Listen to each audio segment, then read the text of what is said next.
Bismillahirrahmanirrahim. Assalamualaikum warahmatullahi wabarakatuh. Innal hamdalillah nahmaduhu wa nasta'inuhu wa nastaghfiruh wa natubu ilaihi wa na'udzu billahi ta'ala min shururi anfusina wa sayyiati a'malina may yahdihillahu fala mudilla lahu wa may yudlil fala hadiya lahu. Asyhadu an la ilaha illallah wahdahu la syarika lah wa asyhadu anna Muhammadan abduhu wa rasuluhu la nabiyya wa la rasula ba'dah. Allahumma salli wa sallim ala nabiyyina wa habibina Muhammad wa ala alihi wa ashabihi wa man tabi'ahum bi ihsanin ila yaumiddin. Qala rabbuna tabaraka wa ta'ala ya ayyuhalladzina amanu ittaqullaha haqqa tuqatih wa la tamutunna illa wa antum muslimun. Wa qala aidan ya ayyuhan nasu taqu rabbakumul ladzi khalaqakum min nafsin wahidah wa khalaqa minha zawjaha wa batha minhuma rijalan katsiran wa nisaa'a wattaqullaha alladzi tasaaluna bihi wal arham innallaha kana 'alaikum raqiba. Ya ayyuhalladzina amanu taqullaha wa qulu qawlan sadida yuslih lakum a'malakum wa yaghfir lakum dhunubakum wa may yuti'illaha wa rasulahu faqad faza fawzan 'azima. Thumma amma ba'du fa inna ahsanal kalami kalamullah wa khairul huda huda nabiyyina Muhammadin sallallahu alaihi wasallam wa syarrul umuri muhdatsatuha wa kullu muhdatsatin bid'ah wa kullu bid'atin dhalalah wa kullu dhalalatin finnar. Jamaah kaum muslimin wal muslimat rahimani wa rahimakumullah. Ada akhwatnya di sini? Ada di atas. Alhamdulillah, segala puji hanya milik Allah tabaraka wa taala. Berkat taufik dan inayahnya kita dapat berkumpul di majelis ini, merupakan kajian perdana bagi saya, bagi ana, untuk menyampaikan kajian materi yang sama-sama kita belajar, di mana pembahasan yang akan kita bahas pada kajian kali ini dan insyaallah seterusnya yaitu berkaitan dengan sirah. Apa arti sirah? Artinya perjalanan, biografi, ya, perjalanan tentang kehidupan manusia yang terbaik yang pernah Allah Subhanahu wa taala ciptakan di atas muka bumi. Sirah Nabi sallallahu alaihi wasallam. Tentu seorang mukmin dia harus tahu tentang nabinya. Pepatah kita mengatakan tak kenal maka tak sayang. Ya, tak kenal maka tak sayang. Bagaimana dia akan sayang, bagaimana akan tumbuh kecintaan kalau dia tak kenal? Ya. Terlebih lagi mencintai Nabi sallallahu alaihi wasallam dan mengimaninya, dia merupakan rukun yang pertama, syahadah alla ilaha illallah wa anna Muhammadur Rasulullah. Ya, merupakan kandungan dari rukun iman yang pertama, ya, di mana kita mengucapkan dua kalimat syahadat, iman kepada Allah dan iman juga kepada rukun Islam yang pertama dan juga rukun iman yang kedua setelah kita iman kepada Allah dan juga iman kepada nabinya. Ya, di antara konsekuensi dari keimanan kepada Nabi sallallahu alaihi wasallam adalah mencintainya, ya, mencintainya. Dalam sebuah hadis Nabi SAW mengatakan, la yu'minu ahadukum hatta akuna ahabba ilaihi min walidihi wa waladihi wan nasi ajma'in. La yu'minu ahadukum, kata Nabi SAW, tidak sempurna keimanan kalian sampai aku lebih dia cintai daripada ayahnya, daripada anaknya, bahkan dari seluruh manusia. Ya. Jadi kita wajib untuk mempelajari sirah ini, perjalanan Nabi SAW. Allah Subhanahu wa taala pun memerintahkan kepada kaum mukminin untuk mengambil tauladan dari Nabi. Bagaimana seorang dapat mengambil teladan dari Nabi SAW kalau dia tidak mengenalnya, dia tidak tahu sirah perjalanan Nabi-Nya Muhammad sallallahu alaihi wasallam. Allah mengatakan, laqad kana lakum fi Rasulillahi uswatun hasanah. Sungguh telah ada ya untuk kalian pada diri Nabi sallallahu alaihi wasallam itu suri tauladan, teladan yang baik. Ya, ambil dari tutur katanya, ya muamalahnya, akhlak, adabnya. Dari segala apa saja yang muncul dari Nabi sallallahu alaihi wasallam. Ambil. Dia adalah tauladan, uswah hasanah, contoh yang baik. Dan seorang tidak akan dia dapat mengambil contoh tersebut kalau dia tidak mengetahuinya, kalau dia tidak mengenalnya. Ya.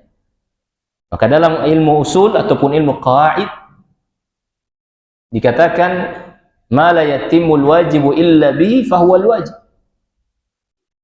Suatu kewajiban tidak akan sempurna kecuali dengan sesuatu perkara, maka perkara tersebut pun menjadi wajib. Mencintai Nabi merupakan suatu kewajiban. Ya, di mana keimanan kita tidak dikatakan sempurna. Bahkan tidak beriman seorang itu sampai dia mengimani Nabi SAW, sampai dia mencintai Nabi-Nya Muhammad sallallahu alaihi wasallam. Ya. Di mana kewajiban ini tidak sempurna kecuali dengan kita mempelajari sirahnya, perjalanan kehidupannya. Maka mempelajari perjalanan kehidupan Nabi SAW pun merupakan suatu kewajiban. Karena kita diperintahkan untuk mengambil sunnah-sunnah beliau. Ya, untuk mengambil sunnah-sunnah beliau. Dan sunnah itu apa saja yang ya muncul dari Nabi sallallahu alaihi wasallam. Sahabat Umar bin Khattab, beliau pernah mengatakan di hadapan Nabi sallallahu alaihi wasallam, wahai Rasul, ya, engkau adalah seorang yang paling aku cintai setelah diriku. Apa jawab Nabi? Belum, wahai Umar. Sampai aku lebih engkau cintai, kata Nabi. Ya, sampai aku lebih engkau cintai daripada dirimu sendiri. Seketika itu pula Umar mengatakan, al-an, sekarang wahai Rasul, ya, engkau adalah orang yang paling aku cintai, melebihi diriku sendiri. Sekarang wahai Umar, ya, engkau benar. Datang seorang Arab Badui. Dia bertanya kepada Nabi SAW, ya Rasulullah, mata sa'ah? Wahai Rasulullah, kapan terjadinya hari kiamat? Maka Nabi SAW, karena hari kiamat ini urusan Allah Subhanahu wa ta'ala, nggak ada yang tahu kapan terjadinya. Maka Nabi kita Muhammad SAW mengalihkan pertanyaan tersebut kepada sesuatu yang jauh lebih bermanfaat. Nabi mengatakan, madza a'datta laha? Apa yang kau persiapkan untuk hari tersebut? Karena hari kiamat itu pasti, tapi nggak tahu kapan terjadinya. Yang paling penting adalah apa yang kau siapkan untuk hari tersebut. Maka Arab Badui tadi mengatakan, hubbullah wa rasuluh. Mencintai Allah dan juga Rasulnya. Menjawab jawaban dari Arab Badui tadi seperti itu, Nabi SAW mengatakan, al-mar'u ma'aman ahabba. Seorang itu akan bersama orang-orang yang dia cintai. Akan dikumpulkan bersama orang-orang yang dia cintai. Anas bin Malik yang ketika itu ada di sisi Nabi sallallahu alaihi wasallam, beliau mengatakan, tidaklah aku sangat berbahagia setelah Islam, setelah hidayah Islam, ya, melebihi ketika mendengar ucapan Nabi sallallahu alaihi wasallam, sesungguhnya seorang itu akan dikumpulkan bersama orang-orang yang dia cintai. Maka saksikanlah sesungguhnya aku mencintai Rasulullah, mencintai Abu Bakar, mencintai Umar, mencintai Uthman, mencintai Ali. Walaupun amalanku tidak seperti mereka, kata Anas, akan tetapi saya berharap akan dikumpulkan oleh Allah Subhanahu wa ta'ala bersama mereka. Kecintaan ini yang akan menyebabkan seorang itu berkumpul dengan orang-orang yang dia cintai. Ya. Namun tadi kita sampaikan, tak kenal maka tak sayang. Ya, bagaimana seorang itu akan mencintai kalau dia tidak mengenalnya? Baik, ahibati fillah, kita masuki terlebih dahulu nasab Nabi sallallahu alaihi wasallam.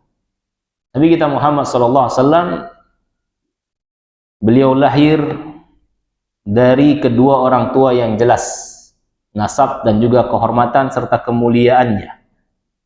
Ya.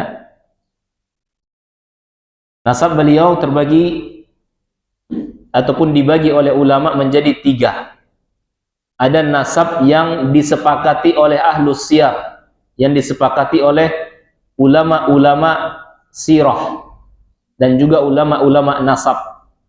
Dan itu adalah nasab beliau sampai kepada Adnan, kepada jadnya, kepada nenek kakeknya Adnan. Adapun nasab dari Adnan kepada Ibrahim, maka di sini mukhtalaf fihi, diperselisihkan. Sebagian ulama mengambil sikap tawakuf, ya, tidak membenarkan, tidak juga menolaknya. Sebagian menetapkan sampai Ibrahim alaihissalam. Ya, ini nasab yang kedua, pembagian yang kedua. Yang ketiga, nasab dari Nabi Ibrahim sampai ke Nabi Adam, dan ini tidak diragukan lagi. Di dalamnya terdapat riwayat-riwayat yang tidak sahih, ya, sehingga 3 bagian tadi, ya.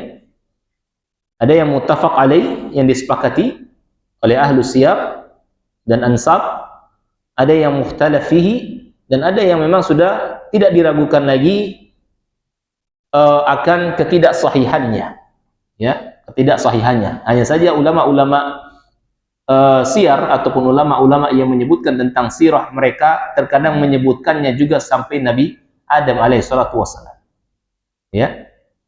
Tapi yang harus kita ketahui bahwasanya yang muttafaq, yang disepakati adalah sampai nasab Adnan. Ya. Baik.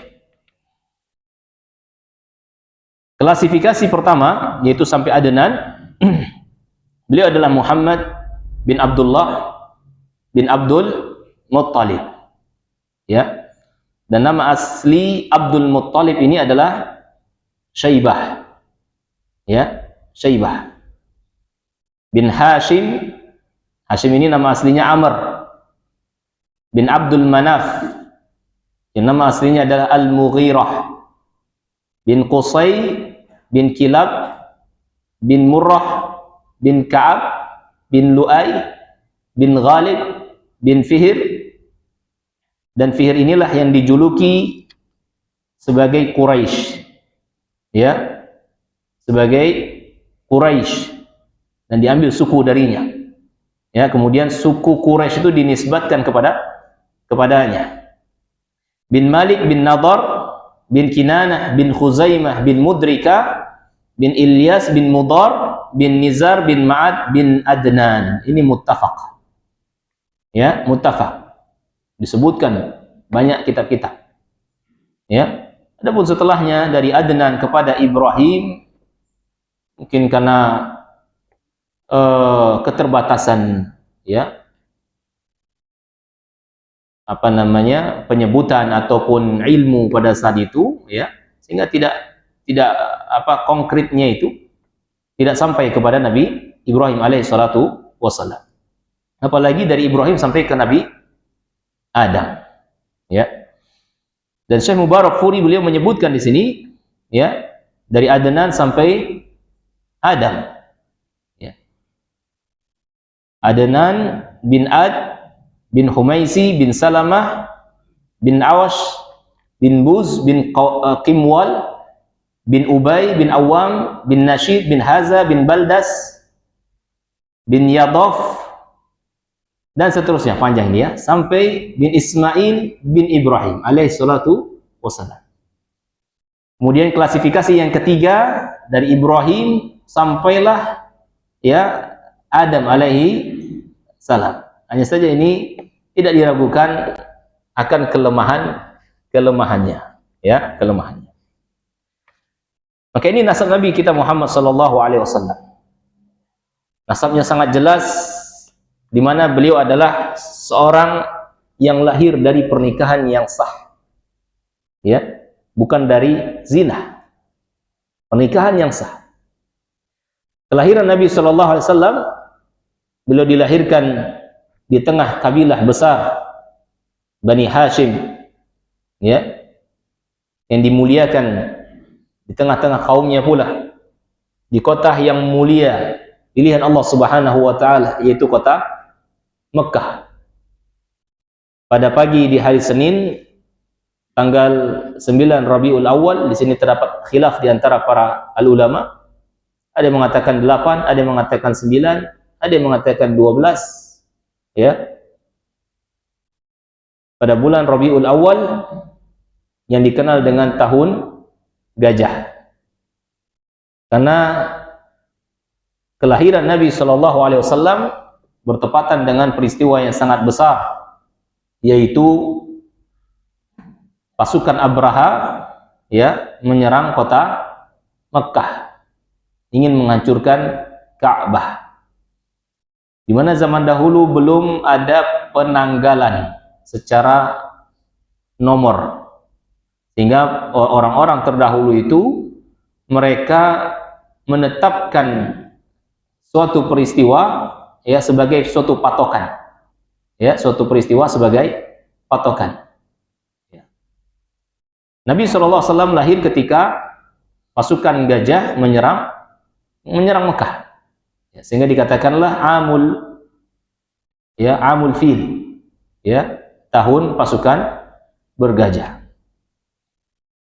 Diriwayatkan dari Ibnu Sa'ad bahwasanya ibunda Nabi SAW, yaitu Aminah, beliau pernah menceritakan ketika masa-masa bersalinnya, beliau mengatakan, ketika kelahiranku maka aku melihat cahaya yang terpancar, ya, sampai ke istana-istana negeri Syam, ya. Dan Imam Ahmad Ad-Darimi juga meriwayatkan riwayat yang seperti ini. Dan sumber lainnya juga disebutkan bahwasanya itu merupakan tanda awal yang menunjukkan akan diutusnya seorang nabi. Ada tanda-tanda yang lainnya, ada yang mengatakan api yang dahulu yang selama ini disembah oleh orang-orang Majusi juga padam, ya. Ini menunjukkan akan terlahirnya seorang nabi. Setelah beliau dilahirkan, maka ibundanya yang bernama Aminah mengutus ataupun mengirim utusan kepada kakeknya yang bernama siapa? Abdul Muttalib. Bawakan anak ini kepada kakeknya, orang yang juga terhormat, dan diberitakan kepada kakeknya yaitu Abdul Muttalib akan berita gembira ini. Dan sang kakek pun langsung, ya, menerima cucunya ini dengan suka duka. Dia boyong cucunya ini dan dia bawa untuk masuk ke Ka'bah. Ka'bah sudah ada, ya, Ka'bah sudah ada. Begitu pula Abdul Muttalib ini berdoa, dia bersyukur pada Allah Subhanahu wa taala. Jadi orang-orang jahiliyah itu pun mereka mengakui bahwasanya Allah sebagai Tuhannya. Allah lah yang menciptakan, ya. Hanya saja mereka menyekutukannya di dalam ibadah. Ya, mereka menyekutukan Allah dalam beribadah. Maka Abdul Muttalib, ya, sang kakek ini pun berbahagia, dia bersyukur pada Allah Subhanahu wa taala, ya, atas kelahiran cucunya ini. Dan beliaulah yang memberikan nama Nabi sallallahu alaihi wasallam dengan nama Muhammad. Ya, nama Muhammad. Dan riwayat yang lain dikatakan bahwasanya Abdul Muttalib ini bermimpi dia akan mendapatkan seorang cucu, ya, dan diarahkan untuk memberikan nama Muhammad. Akhirnya lahir cucu. Maka beliau pun memberikan nama Muhammad, yang artinya terpuji, ya, orang yang terpuji. Padahal nama tersebut belum populer dan belum ada nama Muhammad sebelumnya ataupun tidak dikenal di kalangan bangsa-bangsa Arab. Ya. Dan ada juga riwayat menyebutkan bahwasannya kakeknya inilah yang pertama yang mengkhitan Nabi Shallallahu Alaihi Wasallam. Namun dalam kitab yang lain dikatakan Nabi SAW terlahir dalam keadaan sudah berkhitan. Wallahu a'lam bishawab. Ya. Dalam Mubarak Furi beliau menyebutkan bahwasanya Abdul Muttalib lah yang mengkhitan Nabi Shallallahu Alaihi Wasallam dari kecilnya. Kemudian setelah lahirnya Nabi SAW ini dan telah dikhitan pula oleh pamannya, oleh kakeknya ini, maka kebiasaan orang-orang bangsa Arab, ya orang-orang bangsa Arab terdahulu, di mana mereka menitipkan anak mereka kepada wanita-wanita Badui untuk disusui, ya wanita-wanita Badui untuk disusui. Dan Nabi SAW memiliki dua ibu persusuan. Yang pertama yang bernama Suwaibah, yang wanita ini merupakan budak wanita milik Abu Lahab, paman Nabi SAW, yang saat itu juga tengah menyusui bayinya yang bernama Masruh, ya, yang dia juga Suwaibah ini menyusui pamannya Nabi SAW yang bernama Hamzah, ya, kedudukannya memang paman tapi umurnya tidak jauh beda dengan Nabi Shallallahu Alaihi Wasallam. Kemudian menyusui Abu Salamah, ya, Abu Salamah. Dan kemudian Nabi SAW dilanjutkan persusuannya kepada seorang wanita dari siapa? Dari Bani Sa'adah, ya, Bani Sa'ad.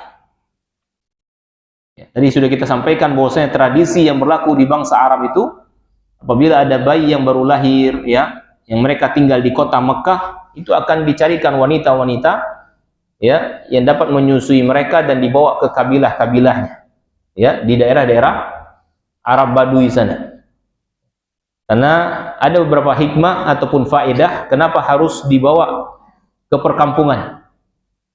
Karena ketika itu atau saat itu adanya wabah di kota, sehingga dikhawatirkan bayi-bayi yang baru lahir ini pun akan terkena wabah tadi.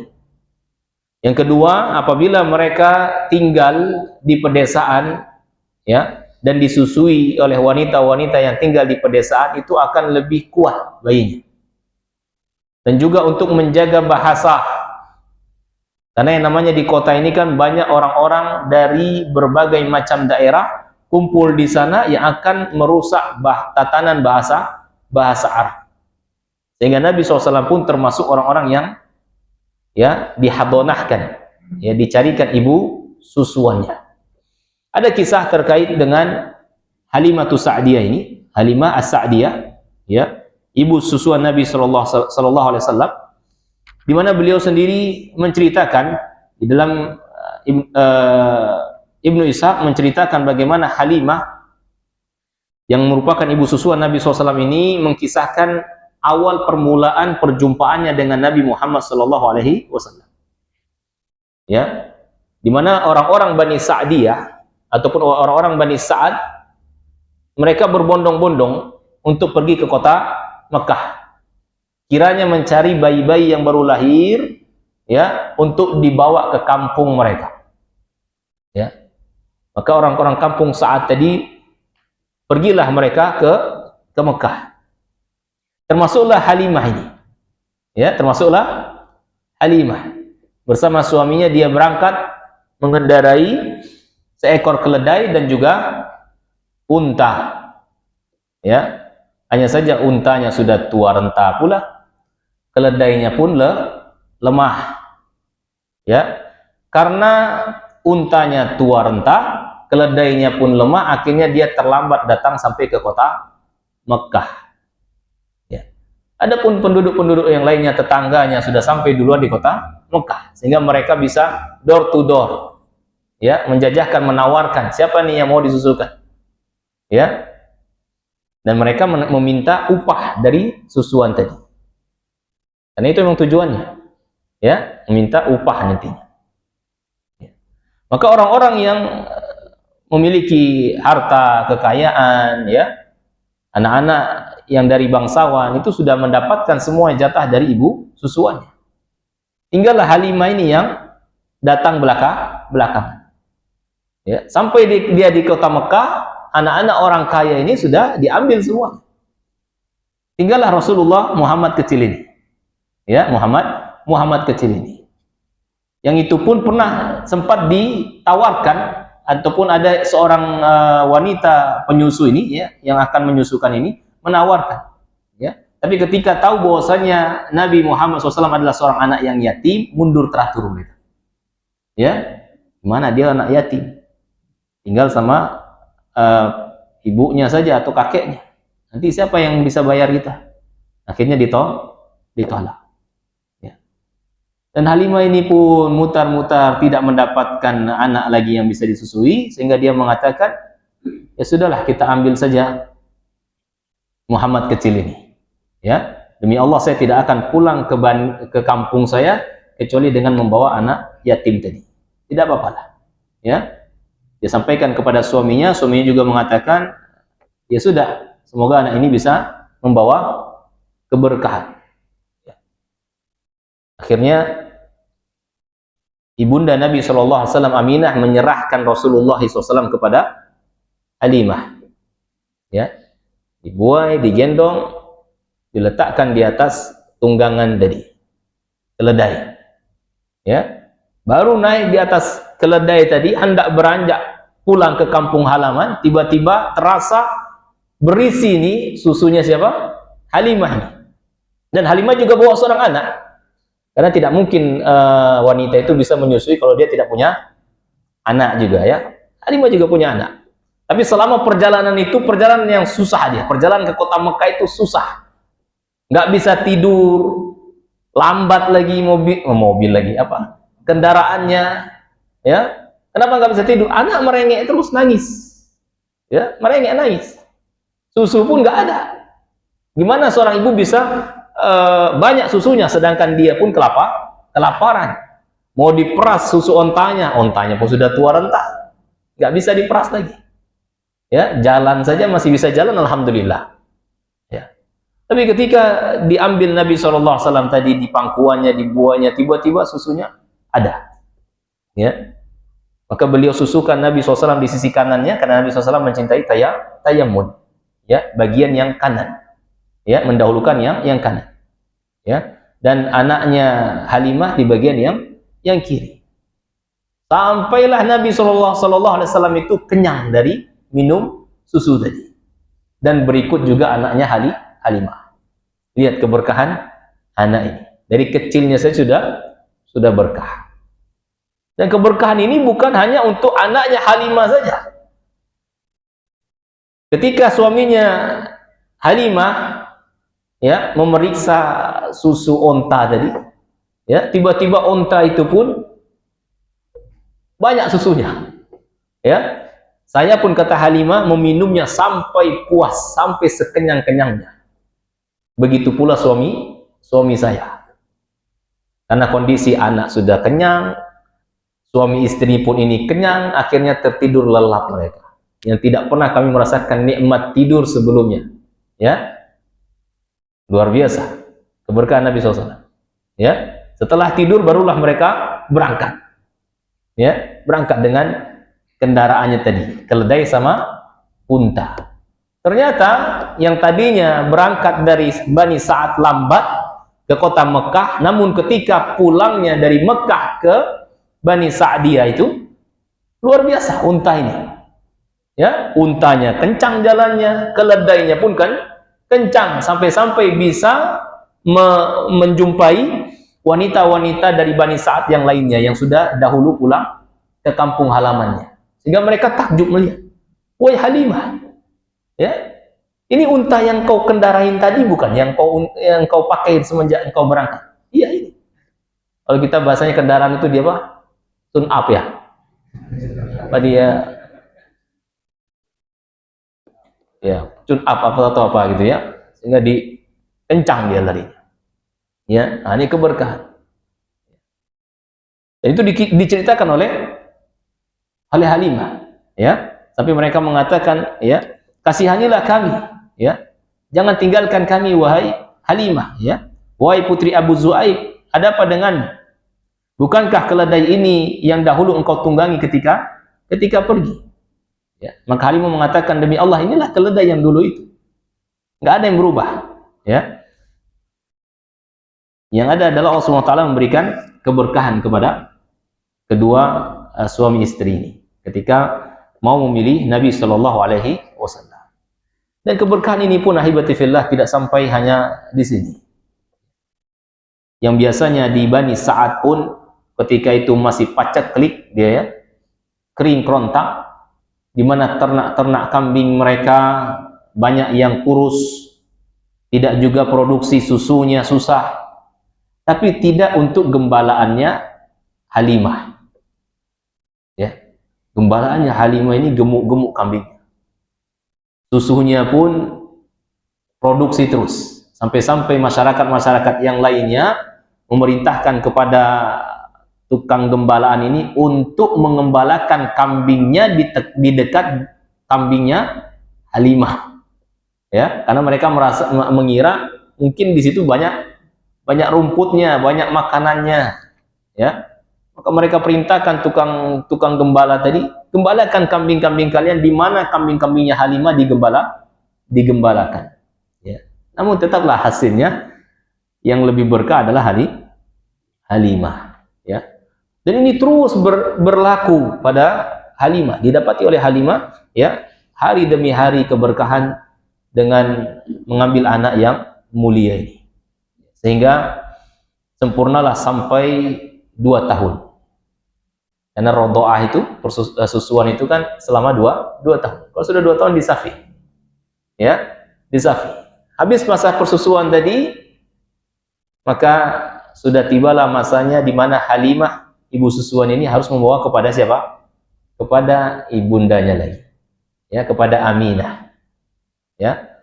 Datanglah Halimah ini bersama sang suami menjumpai ibunda Rasulullah SAW, walaupun sangat berat bagi mereka untuk meninggalkan Nabi SAW.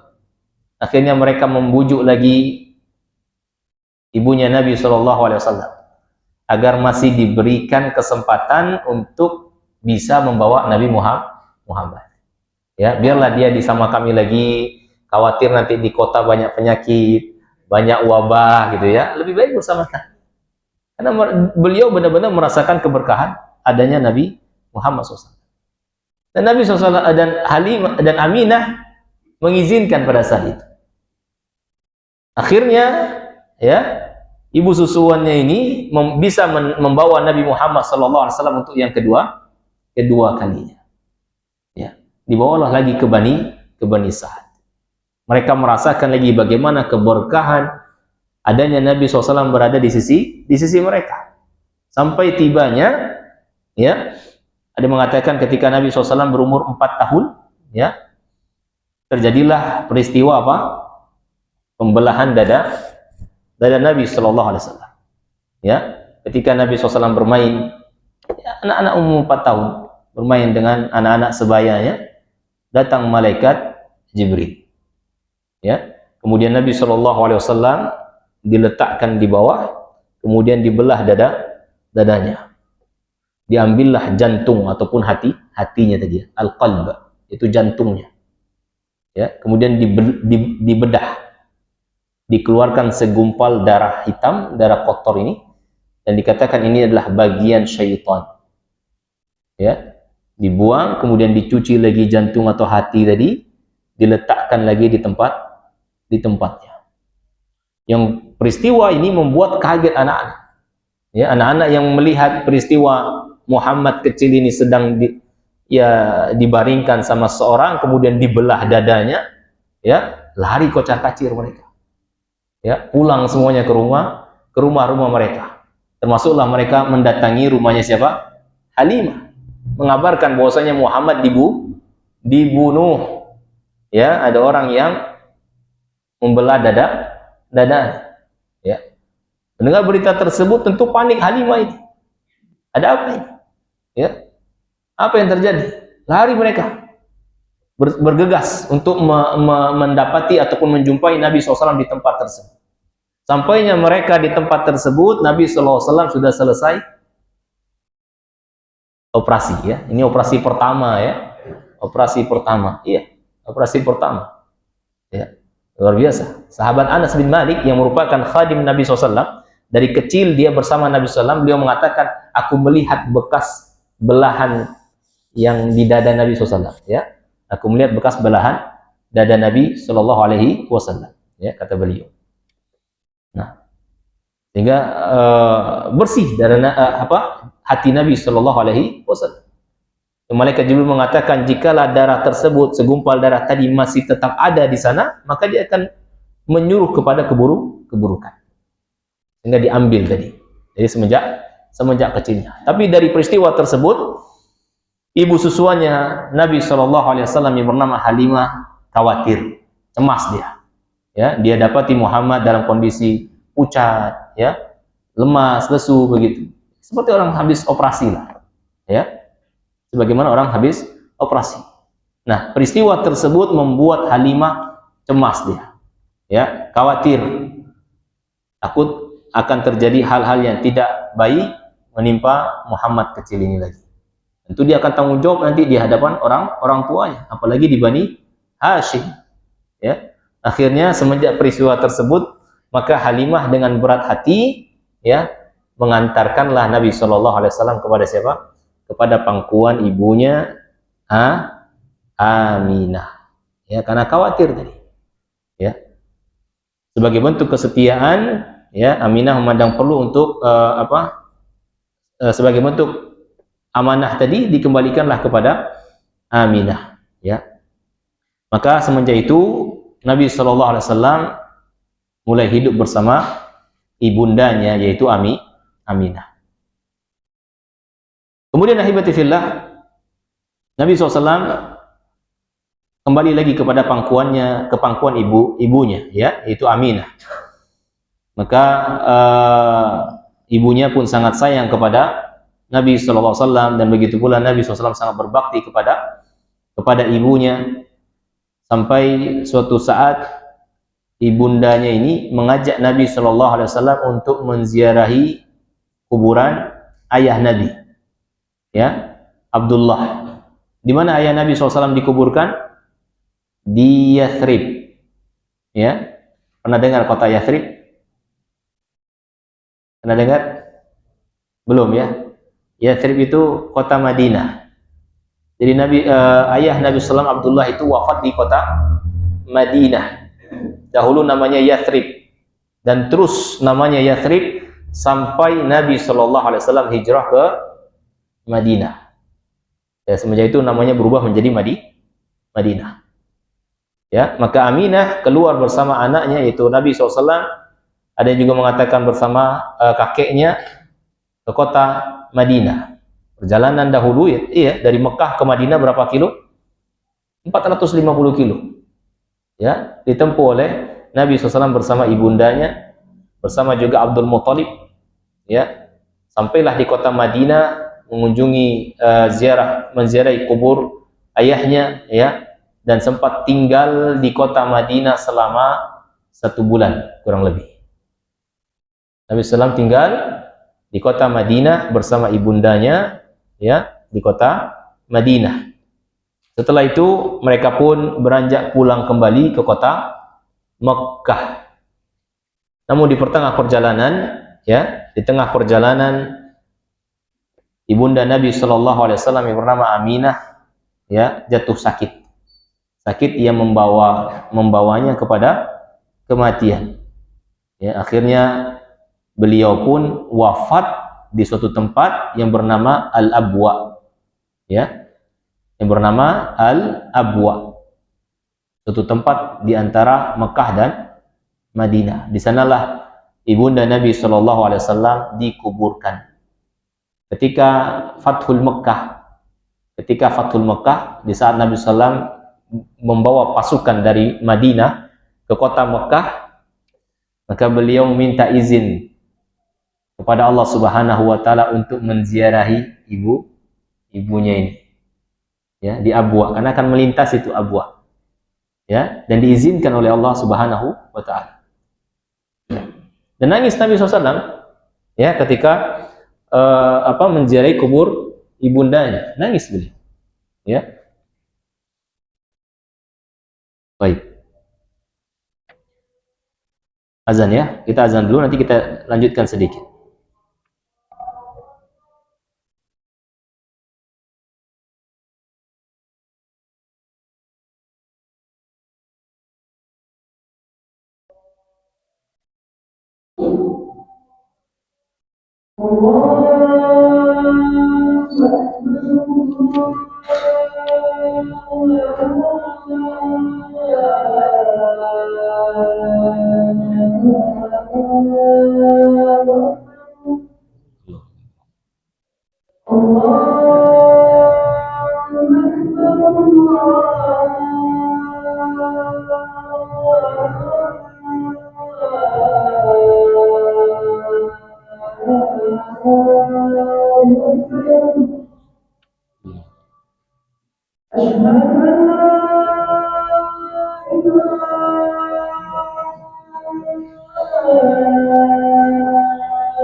La ilaha illallah.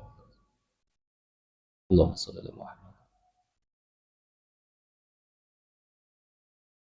Allahumma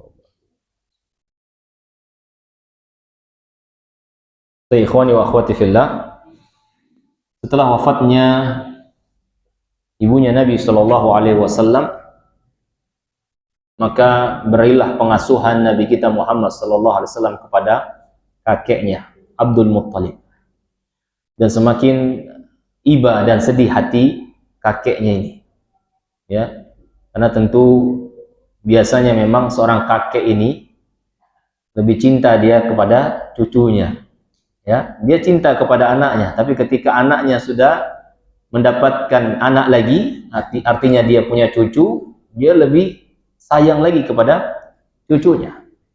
Ya, maka kakeknya ini, yaitu Abdul Muttalib, melihat cucunya yang lahir dalam keadaan yatim, ya, ini sudah merupakan suatu kepiluan bagi hati sang kakek. Ya, iba dia. Ditambah lagi tak selang berapa lama, ya, umur 4 tahun baru bertemu dengan ibundanya, nggak lama wafat pula ibunya. Maka seluruh kepengasuhannya benar-benar dipikul oleh kakeknya, dan sangat disayangi oleh kakeknya Abdul Muttalib. Ya, kemana-mana dibawa, disayangi, didahulukan. Ya, bagaimana sang kakek ini sangat mencintai cucunya ini. Dan Abdul Muttalib ini punya kedudukan yang terhormat di suku, di antara kabilah-kabilah Arab. Bahkan beliau punya tempat ataupun tempat duduk khusus di sisi Ka'bah itu. Ya, jadi Abdul Muttalib ini punya tempat duduk khusus, ya, di sisi Ka'bah tadi. Ya. Di mana tempat duduk tadi tidak ada yang berani duduk, bahkan anak-anaknya saja, anak-anaknya Abdul Muttalib ini nggak ada yang berani duduk di sana. Mereka hanya duduk di sekitaran itu saja. Adapun kursi tadi ataupun permadani tadi, ya, sejadah tadi atau tempat tadi hanya untuk Abdul Muttalib. Tapi ketika Nabi SAW kecil ini, dia datang duduk di sana, ya, maka gaduh nih anak-anaknya Abdul Muttalib. Ya, paman-pamannya Nabi SAW ini ingin mengambilnya. Ya. Apa jawab Abdul Muttalib? Dauh, biarin. Ya, biarkan cucu ini. Karena sungguhnya dia akan membawa satu perkara yang sangat besar. Dan memang benar. Ya. Nabi SAW membawa sesuatu yang besar. Ya. Hanya saja hibati fillah, ujian Nabi SAW, ya, kalau kita perhatikan itu dari semenjak kecil. Beliau lahir dalam keadaan yatim. Ya, di antara hikmahnya agar tidak ada anggapan bahwasanya kebesaran dan kemuliaan Nabi itu adalah sesuatu yang diwariskan dari ayahnya ataupun kakek-kakeknya. Beliau lahir dalam keadaan yatim. Ya, dan ini pun sebagai keteguhan bagi orang-orang yang mungkin terlahir dalam keadaan yatim. Karena Nabi SAW pun lahir dalam kondisi yatim. Ya, jadi jangan dia minder ataupun pesimis. Ya, toh karena Nabi SAW pun lahir dalam keadaan yatim. Itu diantara hikmahnya. Ya, tak lama selang beberapa waktu wafat lagi ibundanya, wafat lagi pula kakeknya. Ya, tepat ketika beliau berumur 8 tahun, ya, kurang lebih 2 tahun bersama kakeknya, ya, wafat pula kakeknya. Ketika itu Nabi SAW berumur 8 tahun. Dan kakeknya benar-benar memberikan wasiat agar yang memelihara ataupun yang merawat Nabi SAW ini adalah pamannya, yaitu Abu Talib. Ya, Abu Talib yang merupakan saudara kandung dari ayahnya Nabi SAW. Karena Abdul Muttalib ini banyak istrinya, jadi banyak anak-anaknya juga. Tapi yang bersaudara kandung dengan ayahnya Nabi SAW yaitu Abdullah, yaitu Abu Talib, bapaknya Ali bin Abi Talib. Ya, maka berpindahlah ketika wafatnya kakek Nabi SAW ini, ya, perawatan Nabi SAW dilanjutkan kepada sang paman. Ya, dan pamannya pun sangat sayang kepada Nabi SAW. Ya, beliau memberikan perhatian kepada Nabi SAW sama seperti pemberian perhatiannya kepada anak-anaknya, bahkan dikatakan lebih lagi. Ya, bahkan lebih lagi, karena menjalankan amanah wasiat dari ayahnya yaitu Abdul Muttalib ini. Ya, dan keseharian paman Nabi SAW ini Abu Talib, dia adalah seorang pedagang, karena memang orang-orang Mekah itu mayoritasnya adalah seorang pedagang. Ya, sehingga Nabi SAW hidup bersama pamannya Abu Talib Ketika di umur 12 tahun diajaklah pamannya untuk berdagang, berniaga. Ya, umur 12 tahun. Anak kita umur 12 tahun bisa apa, Pak? Api aja ya. Ini 12 tahun sudah diajak bisnis. Bisnisnya nggak tanggung-tanggung, ke luar negeri, Pak. Ya, ke negeri Syam sana. Karena kebiasaan orang-orang Quraisy, ya, orang-orang Quraisy itu mereka ada perjalanan 2 musim, syita dan shaif. Sebagaimana termaktub dalam surat Al-Quraisy, li'ila fi Quraisy ila fihim rihlatash syita'i was-shaif. Ya, orang-orang Quraisy itu mereka punya kebiasaan, ya, ke luar negeri. Ketika berangkat mereka di musim syita, yaitu di musim dingin, maka mereka akan berangkat ke mana? Ke Syam. Kalau shaif mereka ke Syam, jadi tidak terlalu panas. Kalau syita, musim dingin, mereka ke Yaman, sehingga tidak terlalu panas. Ya, nah itu kebiasaan orang-orang Quraisy, dan Nabi SAW pun diajak diajak oleh pamannya ini untuk berniaga dia ke negeri Syam. Berangkatlah Nabi SAW dengan beberapa anaknya Abu Talib, ya, untuk berniaga, ya, untuk berniaga. Sampainya mereka di suatu tempat, ya, di daerah negeri Syam sana, mereka bertemu dengan siapa? Buhairah ataupun Busrah, ya, Buhairah ataupun Busrah, ataupun bernama yang secara nama aslinya Jarjis, ya, seorang pendeta dari kalangan Ahlul Kitab, ya. Ketika mereka bertemu dengan Nabi Shallallahu Alaihi Wasallam, maka Buhairah ini menghentikan kafilah Abu Talib bersama anak-anaknya. Kemudian Buhairah mengatakan, sesungguhnya anak ini, ya, adalah utusan Allah Subhanahu wa taala untuk rahmatan lil alamin. Ya, inilah penghulu alam semesta katanya. Ya, inilah penghulu alam semesta, inilah utusan Rabb semesta alam. Dia diutus oleh Allah Subhanahu wa taala sebagai rahmat bagi semesta alam.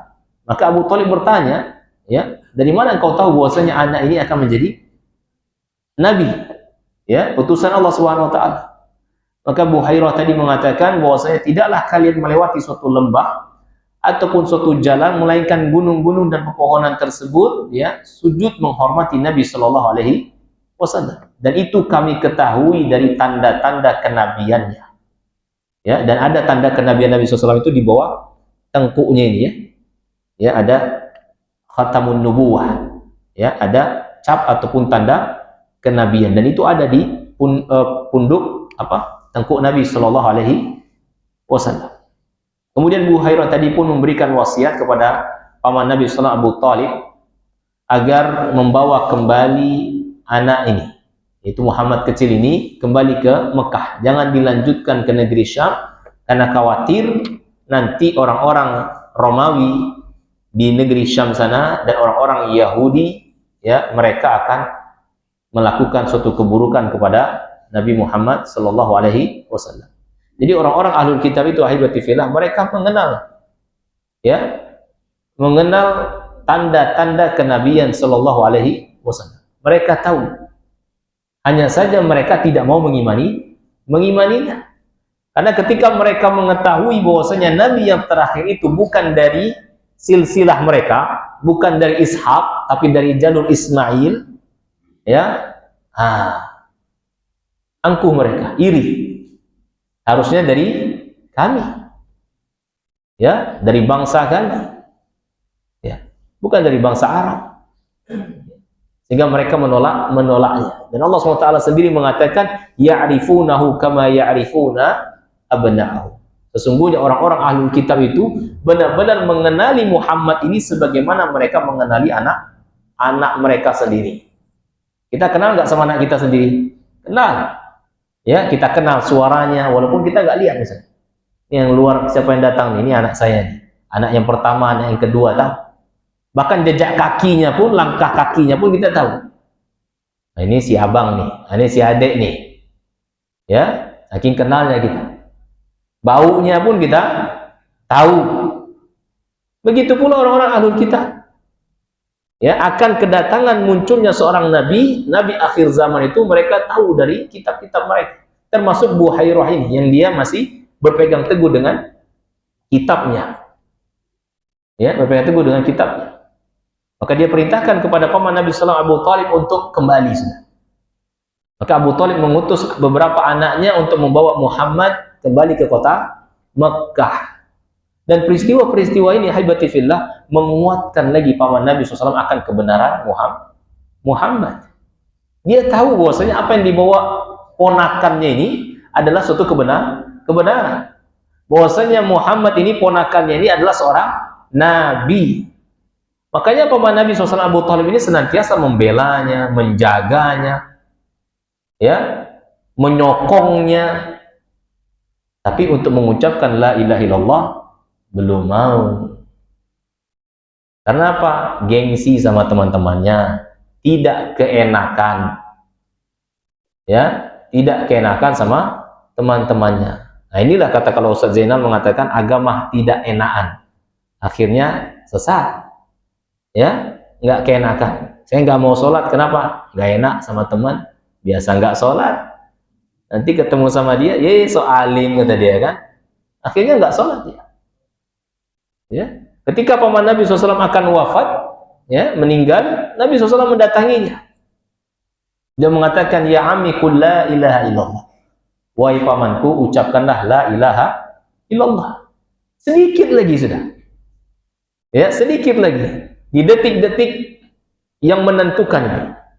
Wahai pamanku, ucapkanlah la ilaha illallah, suatu kalimat yang aku akan berhujjah untukmu di sisi Allah. Apalagi engkau selama hidup Nabi SAW itu, selama hidupnya senantiasa membela Nabi, ya, walaupun dia belum beriman, tapi membela Nabi, ya, melindunginya dari kecaman-kecaman orang-orang yang memusuhi Nabi. Ya. Maka beliau mengatakan, wahai pamanku, ucapkan la ilaha illallah. Namun di sisi Abu Talib pada saat itu ada Abu Jahal. Ini kawan-kawan yang buruk tadi. Ya, kawan-kawan yang buruk. Ketika Nabi mengajak untuk mengucapkan la ilaha illallah yang merupakan keselamatan, Abu Jahal sedikit saja dia menimpali, atarghabu an millati abina? Wahai Abu Talib, apakah engkau membenci agama nenek moyang kita? Ya, bahasa kita yang benar, ente mau ninggalin agama kita, ngikut Muhammad. Engkau pengen murtad dari agama kita. Enggak keenakan gara-gara teman. Ya. Padahal teman tersebut juga nggak ada fungsinya di akhirat nanti kan, nggak ada fungsinya, ya, nggak ada manfaatnya, justru mencelakakan kita. Dan ini bukan teman yang sebenarnya, ya, justru teman itu yang merangkul kita, yang mengajak kita ke jalan Allah, itu yang benar-benar teman. Kalau teman yang justru mencelakakan kita itu bukan teman. Makanya waspada kita dalam memilih teman. Ya, jangan sampai kita seperti Abu Talib. Ya, kita sudah mendapatkan hidayah, sudah sampai kepada kita kalamullah azza wa jalla, sudah pula kita mendengar hadis Nabi SAW, tapi ketika kita mau mengamalkan, datang teman tadi. So alim nih, baru ngaji sekali, udah mau berubah katanya.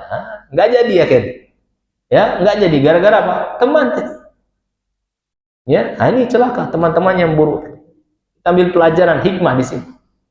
Ya, ada orang yang luar biasa, ya, dia seorang sudah mau hijrah dia, atau bahkan sudah hijrah, ya, tapi karena teman-temannya ini buruk, ya, maka teman-temannya ini yang mencelakakan orang tadi. Ya, dia berikan minuman kepada temannya tadi, ya, yang sudah ngaji tadi, sehingga dia mabuk, sehingga dia melakukan kemaksiatan. Ya, seorang ulama Saudi menceritakan seperti itu, ya, seorang pemuda Saudi yang dia sudah hijrah, sudah baik agamanya, namun ketika kumpul lagi sama temannya, mungkin hanya ingin berjumpa saja gitu, ya, maka diberikan minuman yang memabukkan, akhirnya dia mabuk, dan diberikan seorang wanita, ya, untuk bermalam sama dia difoto. Ya, difoto, ya. Bukan teman seperti ini. Dan yang lebih mirisnya lagi, ternyata itu adalah malam terakhir dia. Mati dia. Ya, mati dia dalam kondisi mabuk, ya, dalam kondisi juga ada wanita yang menemani. Ya, ini teman-teman yang buruk. Ya. Maka kita juga harus pandai-pandai mencari teman. Sadiquka man saddaqaka la man saddaqaka. Temanmu yang sebenarnya itu adalah yang membenahimu, yang meluruskanmu, walaupun mungkin pahit, bukan yang selalu membenarkanmu. Baik, demikian mungkin yang dapat saya sampaikan dari sirah Nabi SAW. Insya Allah akan kita lanjutkan lagi pada episode-episode berikutnya. Kayaknya nggak ada pertanyaan ya? Rasanya tidak ada pertanyaan lah. Ya, cukup didengar saja dari berarti. Wassalamualaikum warahmatullahi wabarakatuh. Dan kita tutup dengan kafaratul majlis. Subhanakallahumma bihamdik asyhadu an la ilaha illa anta astaghfiruka wa atubu ilaik. Assalamualaikum warahmatullahi wabarakatuh.